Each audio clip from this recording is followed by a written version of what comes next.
남윤수님께서요, 지난주에 주말 북구북구 코너 꼭 청취해야겠습니다. 처음인데 감동받았어요 라고 사연을 주셨습니다.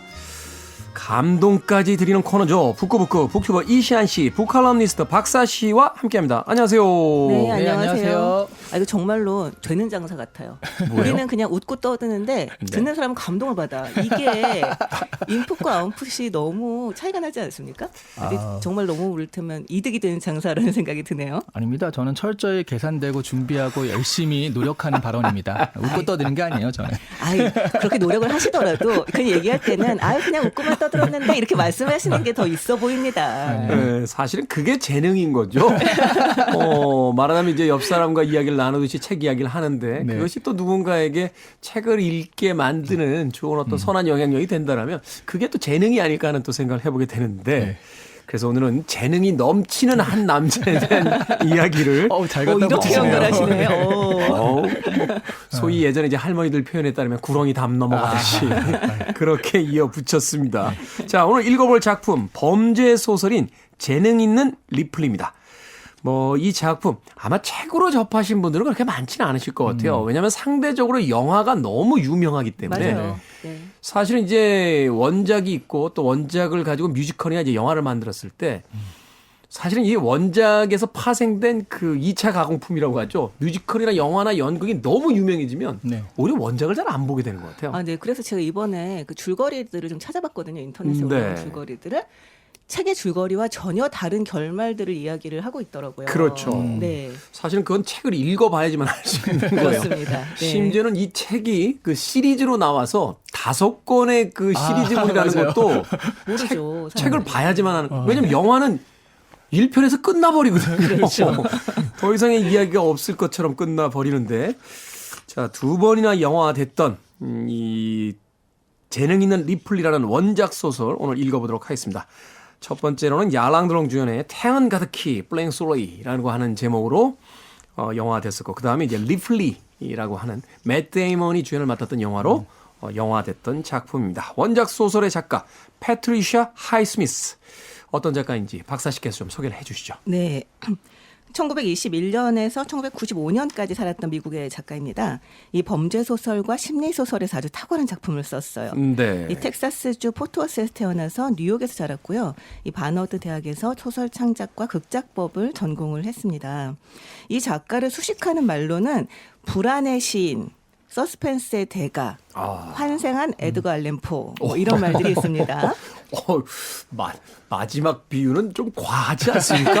환생한 에드가 앨런 포가. 네. 대단한데요. 근데 정말 불안의 시인이라니 전 너무 진짜 너무 멋진 표현이라는 생각이 들었는데요. 네. 이 작품을 읽어보시면 무슨 말인지 아실 수 있을 겁니다. 이 1950년에 열차 안의 낯선 자들로 데뷔를 했는데요. 이 작품으로 큰 주목을 받았습니다. 나중에 이 작품도 알프레드 히치콕이 영화로 만들었어요. 네. 이후에도 꾸준히 작품 활동을 해서 50여 년간 22편의 장편 소설과 7편의 단편 소설을 발표를 했습니다. 2년에 하나씩 장편 소설을 쓴다고요? 네, 이 평생 아이디어가 고갈된 적이 없고 글을 쓸 수 없을 때 가장 비참하다라고 말씀을 하셨다고 합니다. 베토벤인데요, 거의. 네, 머릿속에 떠오르는 악상을 도저히 이 담기가 너무 많이 떠오른다 막 이런 이야기를 했다는 건데. 그렇죠. 거의 뭐 말 그대로 뼛속까지 작가인 분이라고 하실 수 있고요. 그 중에 가장 유명한 작품이 톰 리플리 시리즈가 아닐까 싶습니다. 이 1955년에 재능 있는 리플리를 발표한 이후에 엄청난 인기를 모으면서 이 15년 뒤에 지하의 리플리라고 하는 작품을 쓰고요. 네. 이후에 리플리의 게임, 리플리를 따라가는 소년, 심연의 리플리까지 이 36년에 걸쳐서 시리즈를 완성을 합니다. 그 이외에도 그 영화가 됐죠. 그 캐롤의 원작인 소금의 갑, 그리고 아내를 죽였습니다. 심연, 올빼미의 울음, 유리감옥 등의 작품을 발표했습니다. 이 마지막으로 장편 소설인 소문자 쥐를 마무리하면서 암으로 돌아가셨어요. 참 작가로서 참 대단한 어떤 이력을 가지고 있는 네. 한 편도 아니고 자신의 작품이 그 당대 최고의 대가들에게 의해서 영화화됐다는 건 그만큼 작품성을 또 인정받았다는 거잖아요. 그렇죠. 이 많은 작품들이 영화화됐습니다. 그리고 에드거 앨런 포상과 오헨리상, 미국 추리작가 협회 특별상, 영국 추리작가 협회 은상 등을 받았고요. 이 생전에 그 인정을 안 받은 건 아니었어요. 말씀하신 것처럼. 그런데 사후에 더 많은 인정을 받아서요. 네. 2008년에는 더 타임즈 선정 역대 최고의 범죄 소설 작가로 꼽히기도 했습니다. 근데 또 생각해보면 그렇게 당대 대단한 작가였는데 지금 사람들은 그 영화 원작자가 있어? 이렇게 또 알아보니까 약간 다르긴 한 것 같아요. 영화가 많이 된다는 게 사실은 정말 네. 득이기도 하고 실이기도 한 게 네, 정말 그만큼 내 작품이 인정받았다는 얘기이기도 하지만 또 한편으로는 영화가 너무 압도적이라 네, 젊은 작품이 좀 관객들은요, 다르죠. 네. 007도 원작이 있다는 걸 잘 몰라요. 그렇죠. 네, 사실은 이제 이안 플레밍의 원작 소설에서 출발하는 건데 007 원래 소설이에요? 이런 이야기를 하는 친구들도 있죠. 지금 이 얘기 듣고 처음 하시는 분도 많으실 것 같은데요. 그럴 수 있죠. 이게 보이는 라디오였으면 손 들어 보시라고 할 텐데 아깝네요. 네, 우리가 손드는 거예요. 그런가요?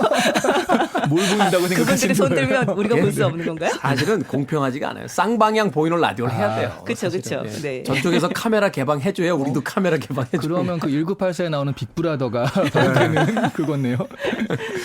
자, 어찌됐건 당대 최고의 그 르네 클레만 감독으로 영화화됐던 태양은 가득히도 있었고 또 맷 데이먼이 직접 이 원작을 사서 이제 리플리를 또 영화하기도 했었고 뭐 또 그 히치콕 알프레드 히치콕이라고 하는 당대 최고의 또 서스펜스 감독이 또 영화했던 또 다른 작품도 있으니까 이 패트리샤 하이스미스는 정말로 성공한 작가다라고 이야기할 수 있을 것 같고 수많은 창작자들에게 또 다른 영감을 제공한 작가다라고 이야기할 수 있을 것 같습니다. 자, 그러면 영화로 익숙한 이야기지만 그래도 줄거리를 이시안 씨에게 좀 소개해 듣도록 하겠습니다. 네, 가난한 25살의 미국 청년 톰 리플리가 어느 날 뉴욕 술집에서 2년 전에 이탈리아로 건너가서 통 돌아오지 않는 아들을 데려와 달라는 어느 갑부 아버지의 부탁을 받는 것에서 이제 시작이 됩니다. 네. 그 아들이 디키인데요. 사실 톰과 아주 친한 건 아니었는데 그 아버지가 착각을 좀 한 거죠. 그냥 아는 사이죠? 네. 지나가다 이렇게 가끔 만나는 사이였는데 근데 톰은 마침 약간의 사기 행각을 벌여서 뉴욕에서 삶이 굉장히 불안하던 중이었거든요. 그래서 그 아버지가 경비를 댄다는 조건을 받아들여 옳았구나 이게 웬 떡이냐라는 심정으로 이제 유럽으로 가게 됩니다. 네. 이탈리아로 가서 디키를 만나 처음에는 그 아버지의 의도대로요 미국으로 돌아오라고 설득을 하는데 디키는 전혀 그 말을 듣지 않죠. 뭐 오다 가다 지나가다 만난 애가 갑자기 얘기한다고 해서 그 설득력이 있는 건 아니니까. 근데 결국 톰은 어떻게든 그를 설득해 보려는 생각에 디키의 곁에 남아서 붙어 다니게 되는데 처음에 디키는 톰에게 호의를 가지고 그와 원래 친하게 지내던 머지라는 여자와도 거리를 둔 채 이제 같이 재밌게 지내거든요. 네. 점점 톰에게 불편한 감정을 가지게 되고요. 그리고 그 머지는 계속 톰을 쫓아내려고 시도를 하죠. 거의 마지막이 될 여행을 디키와 함께하던 톰은 요트를 빌려서 바다로 나갔다가 평소 쌓여있던 좌절감, 열등감들이 폭발해서 거기서 이제 디키를 살해하게 되거든요. 네. 근데 평소 흉내를 잘 내고 필체모사 같은 것도 잘하던 톰은요. 거기서 디키의 인생을 대신 살기로 해요. 그리고 친구들, 특히 머지와의 만남을 교묘하게 피하면서 디키한테 오는 돈을 수취하면서 로마에서 지내죠. 그러다가 디키의 친구가 갑자기 찾아오게 되는데 그 친구를 그러니까 디키인 줄 알고 그 친구가 찾아왔다가 톰이 있는 걸 보고 뭔가 수상함을 느끼거든요. 그래서 무언가를 알아채려고 하는 그 순간 톰이 이 친구마저 살해하게 됩니다. 두 번째 살인이 벌어지죠. 네, 이 정도면 연쇄살인마 아닌가 싶을 정도로. 네. 두 번이면 연쇄죠. 그렇죠. 시리얼 킬러가 되는 거죠. 이제. 네. 네. 일이 커지면서 톰은 결국 디키 역할을 포기하고요. 다시 톰으로 돌아와서 실종된 디키를 찾는 데 도움을 주는 척 하는데요. 그 사이에서 여러 가지 들통날 위기가 있었지만 기적같이 모두 피한 톰은 결국 디키가 자살한 척 위장하고 디키의 재산을 톰에게 양도한다는 유서까지 작성해서 그것을 결국 그 계획에 성공하게 되는 것으로 끝나게 되죠. 네. 아마 지금 이시안 씨께서 소개해 주신 줄거리를 들으시고 약간 혼란스러워지신 청취자분들 계실 것 같아요. 네. 해피엔딩, 이걸 해피엔딩이라고 해야 될지 모르겠습니다만 리플리의 입장에선 해피엔딩으로 소설이 마무리가 돼요. 그렇죠. 완전 범죄가 된 거죠. 네, 네. 그렇죠. 근데 태양은 가득히나 다른 걸 보면 약간 얘가 이제 결국 권선징악 잡혀간다 뭐 이런 식으로 이제 끝나는 그런 암시를 하는데 이건 완전 반대잖아요. 그렇죠. 사실 이제 영화 속에서의 어떤 리플리의 모습, 그 첫 번째 영화 됐던 이제 태양 가득히에서의 알랑드롱이 보여준 모습은 사실은 이제 그 계급적인 이야기도 있었거든요. 이제 무산 계급, 소위 노동자 계급의 한 청년이 욕망을 가지고 범죄로 질주하다가 결국은 이제 파멸해가는, 소위 이제 그리스 신화에서 얘기하는 이카루스의 이제 이야기를 가져다가 이제 각색을 했다, 이렇게 이제 평가를 하는데 이 소설은 조금 다르잖아요. 네. 사실은 끊임없이 이제 리플리 그 본인이 누구인가 이제 정체성에 대한 이야기를 가져주로 이제 책에서 맞습니다. 이야기를 끌고 가게 되는데. 그렇죠. 그래서 리플리 증후군이란 말도 있거든요. 그러니까 자기가 거짓말을 하는데 그 거짓말이 진짜 거짓말을 하다 보면 자기도 그게 되게 진짜 같은 거예요. 그래서 소위 이제 거짓말을 믿는 거죠. 허언증 네. 뭐 이렇게 네. 이야기하는 네. 그 증상으로 이제 가게 되는데. 근데 사실 저도 그런 친구를 아는데 이 친구는 정말 진실하거든요. 왜냐하면 자기는 그게 진짜라고 믿고 있으니까. 근데 주위 사람들이 보기에는 그게 아니거든요. 거짓말인데. 몰입해 있는 거잖아요. 네, 네. 그러니까 이 친구가 분란을 일으키는 주 원인이 되더라고요. 이게 사실은 그 그냥 누군가를 흉내낸다는 거, 그리고 그 사람이 된다는 거, 이게 사실은 그 연기론으로 보면 아주 뛰어난 배우란 말이에요. 네. 맞아요. 그리고 수많은 배우들이 사실은 이제 고통을 겪는 것 중에 하나가 아주 뛰어난 배우들이 그 배역에서 소위 빠져나오지 못해서 그 극 속의 인물이 됐다가 영화는 이미 끝났는데, 촬영이 끝났는데 자기가 동화된 그 캐릭터에서 빠져나오지 못함으로써 현실과의 어떤 괴리 속에서 이제 우울증이 오거나 이렇게 파멸해가는 그런 일들이 실제로 벌어지거든요. 그게 그렇죠. 유명한 예가 장국영 같은 경우가 그래서 또 우울증 때문에 그 극단적 선택까지 했다라고 하더라고요. 사실 뭐 이도공간 같은 그 마지막 유작을 이제 찍으면서 뭐 그런 이야기가 있었다라고도 하고, 또 뭐 히스레저 같은 그 배트맨에서 그 조커 역할을 맡았던 인물들도 있고, 일본에서도 사실은 그런 그 우리나라에서 이제 하얀 거탑이라고 알려진 그 작품 속의 주인공도 사실은 그 드라마가 끝나고 나서 그런 어떤 증상에 시달렸다 하는 이야기를 하기도 합니다. I want it. I need it. I'm desperate for it. Okay, let's do it. 김태훈의 프리웨이. 빌보드 키드의 아침 선택 KBS 2라디오 김태원의 프리웨이 북구북구, 오늘 박사씨 이시안 씨와 함께 재능 있는 리플리 읽어보고 있습니다. 자, 이 톰 리플리라는 캐릭터에 대해서 좀 이야기를 나눠보죠. 엄밀히 이야기하면 사기꾼이자 살인자입니다. 앞서 이야기했습니다만 살인을 한 번만 저지르는 것도 아니고 연쇄적인 살인을 계속해서 자신의 범죄 행각을 덮기 위해서 저지르게 됩니다. 그럼에도 불구하고 한 작가는 이 리플리야말로 허구 세계에서 존재하는 가장 매력적인 사이코패스다라는 이야기를 하기도 했어요.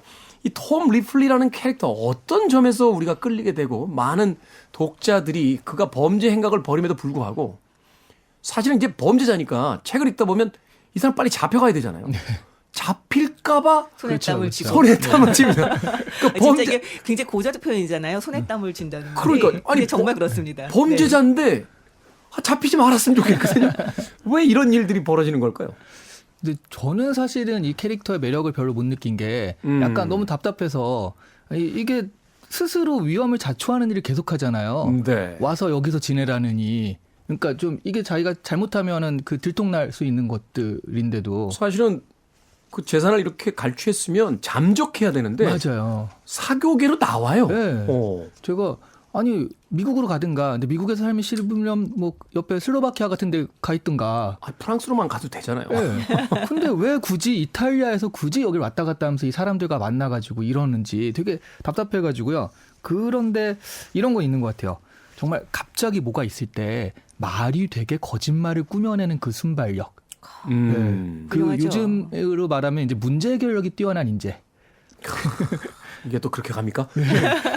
아니 갑자기 뭔가 돌발 상황이 나왔을 때 되게 속은 애타고 그렇지만 겉으로는 되게 거짓말을 하는데 그게 말이 되게 하잖아요. 앞뒤가 저번에 했던 말과 똑같 이어지게. 사실은 그 면접의 달인이에요. 네. 그렇죠, 그렇죠. 제가 보기에 이제 면접을 앞둔 분들은 이 리플리의 재능만 있다면 정말 악마의 재능이잖아요. 네, 네. 모든 사람을 설득시키니까. 네. 네. 아니 근데 진짜로 재능 있어요. 이 재능 있는 리플리라는 말이 정말 너무 딱 맞는 표현인 게, 이 톰은 영리하기도 하고요. 숫자에도 굉장히 밝습니다. 네. 그리고 연기력도 굉장히 뛰어나죠. 그렇죠. 그리고 미술품을 보는 안목도 훌륭하고, 또 이제 디키 그림이나 사인을 금방 흉내냈을 정도로 손재주도 있고요.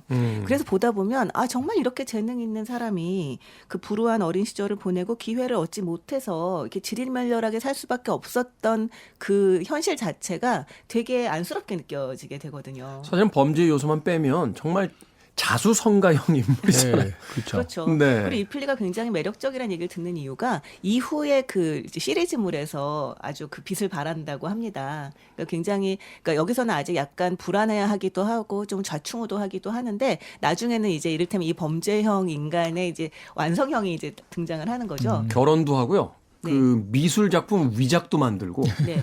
이 제네겔 리플리에서 나옵니다만 원래 그림을 잘 그림에도 불구하고 그 디키는 미술에 재능이 없잖아요. 그렇죠. 디키를 흉내내기 위해서 잘 그리던 그림도 못 그려요.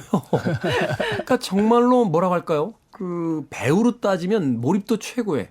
예. 맞아요. 거의 루팡인데요, 루팡? 그 스타니슬라브스키의 그 연기론 있잖아요. 네. 그 완전 메소드 연기의 네. 달인이잖아요. 그렇죠. 그래서 저는 이 사람이 진로를 잘못 잡았다. 이게 회계 쪽, 세무 쪽이 아니라 차라리 연극 배우 그거를 아니, 근데 계속했었으면 낫지 않았을까. 초기에 그 얘기가 나와요. 연극 배우를 하려고 이제 큰 도시로 나왔는데 거기에서 자신이 그 기회를 주지 않죠. 기회를 받지 못했던 거죠. 그러니까 원래 그 지망생이라고 하는 설정 자체는 있습니다. 네. 그러니까요. 근데 여기서 재능의 빛을 발하는 거죠. 게다가 아까 제가 처음에 소개를 드릴 때 이 불안의 시인이다라고 네. 하는 그 말이 딱이다라는 생각이 들었던 게 뭐냐면 정말 그 톰의 시점에서 이게 진행이 되잖아요. 그래서 이제 초반에 범죄를 저지르고 난 다음에 들킬지 안 들킬지 계속 불안해하면서 끝까지 가는 그 과정을 이제 독자와 같이 하게 되는데요. 네. 이 주인공이 독자들이 주인공과 함께 불안함을 느끼도록 너무 잘 설득을 하고 있어요. 그래서 읽다 보면 이 톰과 같은 심리가 돼서 함께 이제 불안해하게 되는 거죠. 그러다 보니까 톰을 도저히 미워하거나 싫어할 수가 없어요. 거의 동일시가 되기 때문에. 그래서 그렇죠. 마지막에 이제 톰이 정말 마지막으로 진짜 이건 잡힌다라고 하는 순간에 빠져나가는 걸 보면서 엄청난 카타르시스를 느끼게 됩니다. 사실은 그런 의미에서 본다면 이 톰 리플리라는 캐릭터 정말 잘 설정한 게 소위 이제 그 친구의 어떤 부와 그 명예 또 그 지위를 탐하잖아요. 근데 망신을 당하는 장면이 하나 등장한단 말이에요. 그 디키의 옷을 입었다가 네, 그렇죠. 정말 모멸감에 휩싸일 정말. 정도의 네. 그 무시를 당하게 되는데 그런 어떤 장면들의 경험들을 사실은 책을 읽다 보면 기시감 같은 게 느껴지는 거예요. 우리 역시도 사실은 정말로 그 성공한 어떤 부모님들의 집안에서 태어나지 못했다라면 이 평범한 사람들이라면 누군가의 삶을 욕망했던 기억도 있고 또 그것을 흉내 비슷하게 내보다가 망신 아닌 그 부끄러움 같은 것들도 당해본 경험들도 있을 테니까 네. 그런 과정을 통해서 이 톰 리플리가 정말 점점 동화되는 어떤 그런 순서가 이어지는 게 아닌가 하는 또 생각도 해봤어요. 네, 맞아요. 그러면서도 굉장히 복합적인 게, 그러니까 이 사람을 동경하다가 약간 여기 보면 동성애적인 그런 코드도 살짝 있거든요. 그렇죠. 그 살인 네. 저지르기 전에 네. 키스를 할까? 아, 그렇죠, 그렇죠. 네. 아니면 배에서 밀어버릴까? 막 이러잖아요. 그러니까 동화되든가 아니면 내가 또 그 사람과 어떤 사랑하거나. 사랑에 뭐 그런 걸 하는데 다 거절 당하니까 결과적으로 폭발하면서 이제 살인이라는 형태로 나타나는데 사실 이 옛날에 동성애적 코드라는 건 그렇게 이렇게 환영받는 코드는 아니었잖아요. 네. 근데 이 책이- 은근히 이 책이 들어가 있더라고요. 1955년에 발표가 됐으니까 굉장히 옛날 작품이잖아요. 네. 네, 그러니까 작가 본인이 그 커밍아웃한 그 레즈비언이었었고요. 그렇기 때문에 아마 그런 면들이 이제 드러나지 않았나라는 생각이 든데요. 말씀하셨던 것처럼 되게 현실적인 느낌들, 그러니까 우리가 정말로 아 여기에 좀 동화될 수밖에 없는 장치들이 굉장히 많이 보이는데 네. 저는 그 중에 하나가 이 디키에 대한 묘사라고 생각을 했거든요. 우리는 디키가 이 작품에서는 디키가 너무나 부유하고 느긋하고 여유로운 삶을 살고 있어서 디키가 굉장히 비싸고 부유한 그러니까 비싸고 아주 좋은 제품들을 걸치고 있다거나 이런 식으로 묘사하기가 쉬운데 네. 이 작품에서는 오히려 이렇게 얘기를 하고 있어요. 그러니까 낡고 더러운 것을 입어도 아주 당당한 태도. 약간 이런 거죠. 그래서 그 인용을 읽어볼게요. 디키는 미남이었다. 흔히 볼 수 없는 갸름하고 섬세한 얼굴에 영민하면서도 지적인 눈빛. 그리고 뭘 입든 상관없이 당당해 보이는 태도. 그는 낡은 샌들에 더러워진 흰색 바지 차림이었지만 미술관 전체를 소유한 듯 당당하게 그곳에 앉아 있었고 웨이터가 에스프레소를 갖고 오자 이탈리아어로 잡담을 나누었다. 라고 얘기를 하는데요. 정말 우리가 생각하는 어떤 이렇게 딱 이렇게 뭐라고 말해야 되죠? 양분화된 세계가 아니라 그것들이 네. 이제 한 대 만났을 때 그때 어떻게 현실적으로 드러나는가 하는 것을 굉장히 잘 그리고 있는 것 같아요. 네. 동경의 대상으로서. 네, 네. 근데 이건 약간 좀 다를 수 있는데 그 예전에 그런 그 조사가 있었어요. 그 부자들의 공통점이 뭐냐, 부자의 특징이 뭐냐 했더니 뭐 어떻게 해서 재테크를 했다 그런 게 아니라 되게 잘 얻어먹는데요. 다른 진짜? 사람한테. 네. 그렇죠. 네. 잘 얻어먹는데요. 그 사실 이상한 게요. 사회적으로 권력이 있다거나 부자다 이러면 사람들이 알아서 공손해져요. 그리고 뭔가를 대접하려고 하고 네. 자꾸. 그런데 그 보통은 부자들은요, 내가 아무리 비싼 걸 얻어먹어도 다음에 내가 사면 되지 뭐 하는 그런 좀 당당하게. 네, 당당함. 뭐 그래, 야 등심 시켜, 꽃등심 시켜. 남이 사는데도. 그런데 나중에 내가 더 좋은 거 사주면 되지라는 생각이 있기 때문에 그렇게 당당하게 얻어먹는데, 근데 이거를 갚을 수 없는 사람들은 이거 시켜도 되나? 가격도 보면서 이거 제가 사는데 이거 시켜도 되나? 이런 식으로 눈치를 본다는 거예요. 여기도 지금 디키가 되게 당당하잖아요. 사실은 그런 면이 이 리플리가 추구했던 것인 것 같아요. 앞서 이야기한 것처럼 리플리가 사실은 이제 범죄를 성공시키고 디키의 재산을 다 가로챘는데 일반적인 생각이라면 이 어마어마한 부를 가지고 잠적해야 되는데 네. 그는 오히려 사교계로 나와서 자기가 디키인 척 연기하고 많은 사람들을 만나기 시작하고 그러니까 결국 리플리가 꿈꿨던 건 단순한 디키의 재산이 아니라 그 당당함으로써 세상을 살아가는 것. 사실은 아무것도 가진 것 없었던 자신의 처지에서 벗어나서 세상에서 인정받는 것. 바로 그런 것을 꿈꿨기 때문에 이후에 그런 행동으로서 이어지는 게 아닌가 하는 또 생각도 해봤어요. 그러니까 돈이 문제가 아니었던 거죠. 그러니까 디키로 살 때 톰은 굉장히 아주 행복감을 느낍니다. 그 쾌감들. 그렇죠. 그 쾌감을 느끼죠. 그런데 어쩔 수 없이 다시 톰으로 돌아와야 됐을 때 굉장히 비참해해요. 그것이 살인으로 이어지게 되는 거죠. 그렇죠. 그런 장면을 보면 실제로 말씀하신 것처럼 왜 빨리 도망가지 않고 그러나 싶긴 한데 한편으로는 그런 부분이 있고 또 한편으로는 디키의 전 재산을 가지지 못했기 때문이기도 하죠.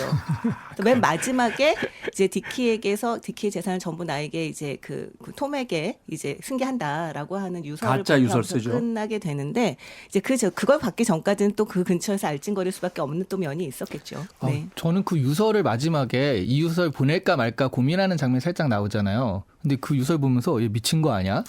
이거 누가 봐도 되게 수상한데 이거 제출하면 걸릴 텐데. 엄청 네. 일생일대의 근데 이 모험이죠. 뒤에 몇 페이지 안 남았거든요. 이게 어떻게 되려나 굉장히 궁금했어요. 이 편을 보셔야 돼요. 심지어 결혼해요. 결혼하고 그 아내의 아버지에게 또 돈을 받았습니다. 그러니까 사실은 그 이 리플리가 꿈꿨던 욕망이라는 것이 무엇일까? 이것을 참 그 패트리샤 하이스미스 작가가 아주 깊게 탐구했다는 것을 느끼게 되는 게 단순한 인간은 단순히 원하는 것이 그 돈과 물질에 대한 부분뿐만이 아니라 그것을 통해서 무엇을 얻고자 하는가 거기에 대한 어떤 깊은 이해가 이 캐릭터에게 담겨져 있었기 때문에 또 지금까지도 많은 사람들에게 사랑을 받고 있는 게 아닌가 하는 생각 해봤습니다. Free your mind. I want to break free. Are you free?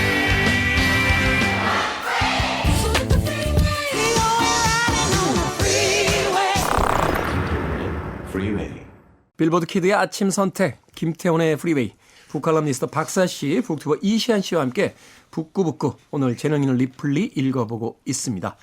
자, 책 속에 다양한 장면들이 등장합니다. 영화 같은 장면도 있고 영화 좀 다른 장면들도 있습니다만 인상적이었던 장면들 하나씩 소개를 하시면서 다시 책에 대한 이야기를 좀 풀어주신다면? 저는 그러니까 되게 여기서 그러니까 리플리 입장에서 우리가 그 같이 공감을 하잖아요. 그러면서 뭐 위기도 있고 스릴도 있는데 제일 저는 약간 너무 민망해 뭐 이런 게 처음에 잘 모르는 상태에서 해변에 찾아갔을 때 디키를 처음 만나는 장면. 네. 그러니까 우리는 알잖아요. 안 친한데 아버지 때문에 친한 척하고 가가지고 지금 말을 걸어야 되는 그 상황에서 심지어 우연도 아닌데 우연인 척하면서 네. 그게 얼마나 무슨 일을 당할까. 저는 그 장면이 제일 좀 인상적이었고 네. 그 이불킥 각이다라는 말이 있잖아요. 사실은 거기서 꼬이기 시작하면 이게 답이 없는 상황이거든요. 그렇죠. 네, 네. 그래서 그런 장면에서 뭐 되게 당연히 이제 좀 환대받지 못하고 그런 장면들이 되게 너무 인상적이긴 했어요. 근데 나중에 그거를 반전시키는 게 네. 끝까지 속이는 게 아니라 승부를 걸잖아요. 그렇죠. 사실은 사실은 아버지가 보내서 네 아버지 돈을 온 거야. 그러니까 또 굉장히 디키가 좋아하면서 그부터 이게 좀 호감이 생기면서 잘 지내잖아요. 그러니까 네. 밑장 빼면 안 돼요. 실화로 쳐야 됩니다. 그래야지 이해가 되죠. 네. 네, 저는 납득이 되고. 그 첫 번째 만난 장면이 진짜 제일 인상 깊더라고요. 네. 전 정말 인상 깊은 장면들이 많았는데 가장 정말 말 그대로 손에 땀을 쥐었던 장면은 역시 마지막.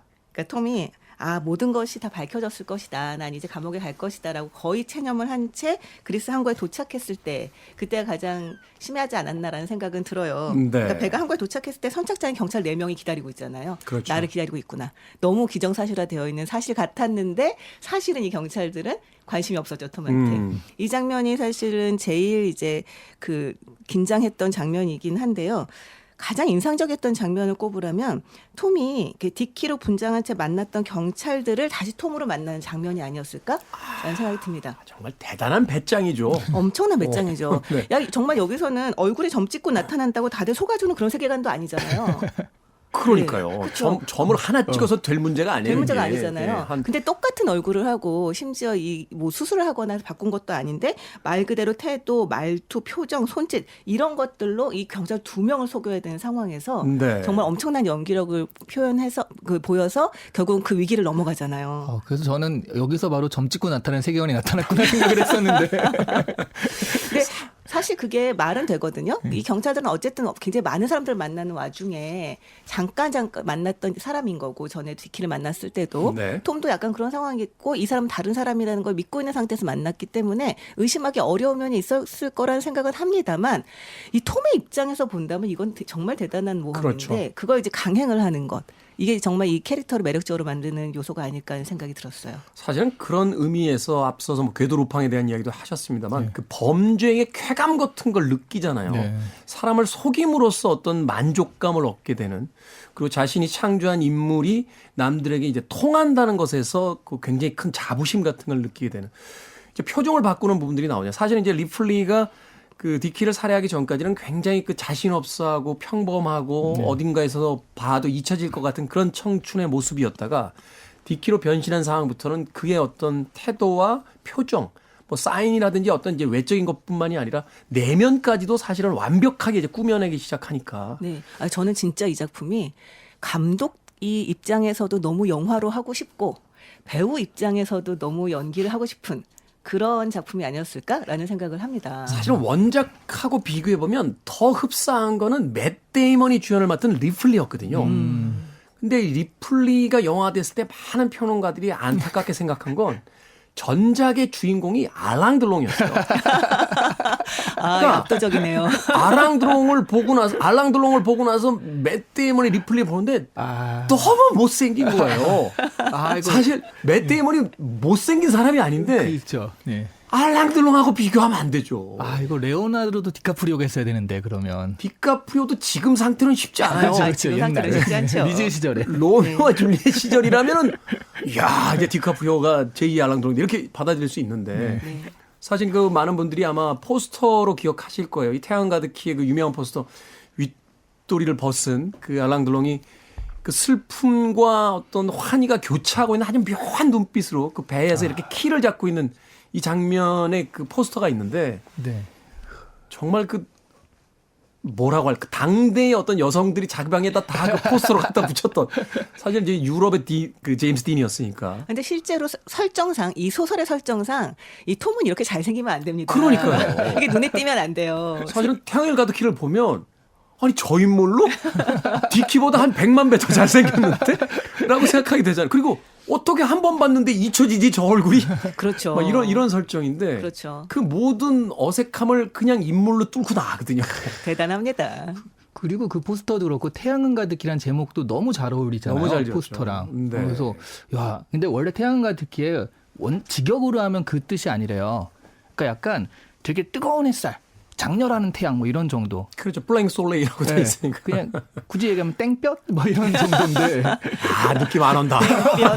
느낌 안 온다. 알랑드롱 포스터에 땡볕 이렇게 써 있으면 그것도 진짜 안 이렇게 하죠. 되잖아요. 알랑드롱의 땡볕 이렇게 나와야 되는 거죠.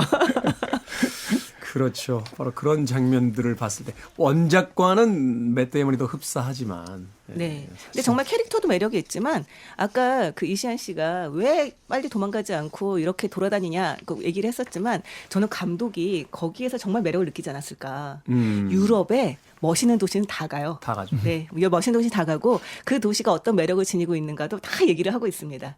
세상의 모든 촬영지들을 다 이렇게 아우르고 있어요. 그래서 진짜 감독도 이거 너무 영화하고 싶었겠다. 약간 그런 생각을 하면서 보게 됐어요. 거기다가 명품 브랜드 다 등장하죠. 하죠. 2편, 3편, 4편, 5편 가면 뭐 거기다가 유럽의 그 유명한 화가들의 그림들 다 저택 등장하고 네. 야, 이거 그리고 PPL 노리고 만든 그런 소설이네요. 그러니까 영화로 워낙 유명하긴 합니다만 최근에 이 OTT 환경으로 봤을 때 이거 시리즈물로 한번 나와야 된다고 저는 생각이 됩니다. 자, 그런데 이 책 앞서서 이야기했습니다만 그 1955년도 지금으로부터 거의 70년 전에 쓰여진 작품이에요. 그럼에도 불구하고 현대의 청춘들도 이 재능 있는 리플리 시를 읽으면서 동질감을 느끼고 또 계속해서 이 작품들이 소개가 되고 있습니다. 어떤 지점에서 이 작품이 이제 매력을 갖고 시간의 연속성 속에서 살아남고 있는 걸까요? 근데 그건 되게 당연한 게요. 우리 현대 청년들의 대다수는 디키보다는 톰 쪽이잖아요. 그렇죠. 네. 범죄를 저지른다는 게 아니라 네, 어떤 환경적인 측면에서. 환경적인 측면에서 동경하고 저렇게 되고 싶은데 근데 전 원래부터 주어지지 못한 것들. 그래서 그 어떤 열등감도 있고 좌절감도 있고 부러움도 있고 이런 것들에 대한 공감이 아직도 굉장히 지금 청년들이 오히려 지금 더 많아지지 않았나 하는 생각이 들더라고요. 아니 솔직히 말해서 이 범죄만 빼면 톰은 굉장히 본받아야 할 롤모델이라고 생각을 합니다. 범죄만 빼면. 정말 성실해요. 정말 성실해요. 네. 우리가 사실 이렇게 얘기하면 안 되는데 성실한 범죄자들이 있어요. 그렇죠. 정말 성실해요. 네. 아니, 저는 톰이 굉장히 낙관적인 사람이다라는 생각을 했는데요. 사실 낙관적이지 않으면 범죄를 저지를 수가 없죠. 그렇죠. 잡히지 네. 않을 거라는 낙관이 있어야지만 범죄를 저지르는 난 거예요. 잡히지 않고 도망갈 수 있어라는 낙관이 없이는 범죄를 저지를 수가 없는데 이 책 초반부에 그 톰이 그 디키의 아버지인 그린리프 씨를 만나서 그 유럽행을 제안받았을 때 이렇게 얘기를 합니다. 이 당시에 톰은 굉장히 안 좋은 상태였어요. 그 아주 초라한 더러운 그 친구의 집에 얹혀 살고 있는 상태였는데 이렇게 얘기를 해요. 톰은 그렇게 더러운 곳이 있고 그런 곳에 사람이 살고 있다는 사실에 충격을 받았지만 자신은 그곳에서 오래 지내지 않을 것임을 알았다. 그리고 그린리프 씨가 나타났다. 항상 무언가가 나타나는 법이니까 그건 톰의 철학이었다. 이렇게 얘기를 하거든요.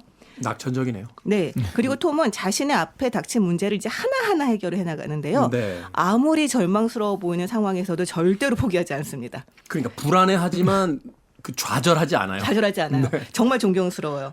영리하고 연기력도 있지만 사실 아까 말씀하셨듯이 거짓말이 점점 불어나면 이게 정말 통제할 수 없는 상황이 되거든요. 그렇죠. 모든 상황들이 다 얽혀들면서 그 빠져나갈 수 있는 틈이 점점 좁아지는데 그걸 어떻게든 통제해 나가면서 가까스로 빠져나가는 것을 보면 와 진짜 은근과 끈기의 상징이다. 이 사람은 뭘 해도 성공하겠다라는 생각을 하게 됩니다. 이것이 이제 범죄물로 만들어지긴 했습니다만 아무것도 갖지 못했던 한 청년이 자신의 욕망을 투영시킨 어떤 대상이 되고 자신이 이제 원하는 것을 얻기 위해서 어떤 방식으로 투쟁해 나가는지를 사실은 보여주고 있다는 점에서 현대 젊은이들에게도 굉장히 매력적인 작품으로서 다가오고 있는 게 아닐까 하는 생각을 해보게 됩니다. 자, 한 줄 추천사 듣겠습니다. 사실 이게 범죄 소설인 거잖아요. 그럼에도 불구하고 모처럼 나는 문학이다라고 선언하는 소설을 만난 느낌이에요. 그냥 글만으로도 장면이 생생히 전달되는 느낌? 그런 느낌의 책입니다. 굉장히 흥미로운 문학 소설이다. 네. 네. 이 요즘처럼 그 스마트폰과 CCTV가 이렇게 치밀하게 있는 상황에서는 이렇게 범죄를 계획하거나 진행하지는 못할 것 같습니다. 정말 고전적인 재미가 있는 그런 범죄물이라는 점에서 추천하고 싶습니다. 네. 예전에 어떤 평론가가 그랬죠. 셜록 홈즈 시절에 전구가 일반화되어 있었다면 그렇게 변장술이 능하지는 못했을 것이다. 가스등 시절이었기 때문에. 자, 현대에 와서도 많은 젊은이들에게 무엇인가 울림을 주는 그런 소설. 재능 있는 리플리 씨 오늘 읽어봤습니다. 자, 다음 주에는 우리 문학입니다. 박태원의 소설가 구보 씨의 일일 읽어보도록 하겠습니다. 북튜버 이시안 씨, 북칼럼니스트 박사 씨와 함께했습니다. 고맙습니다. 네, 네, 고맙습니다. 감사합니다.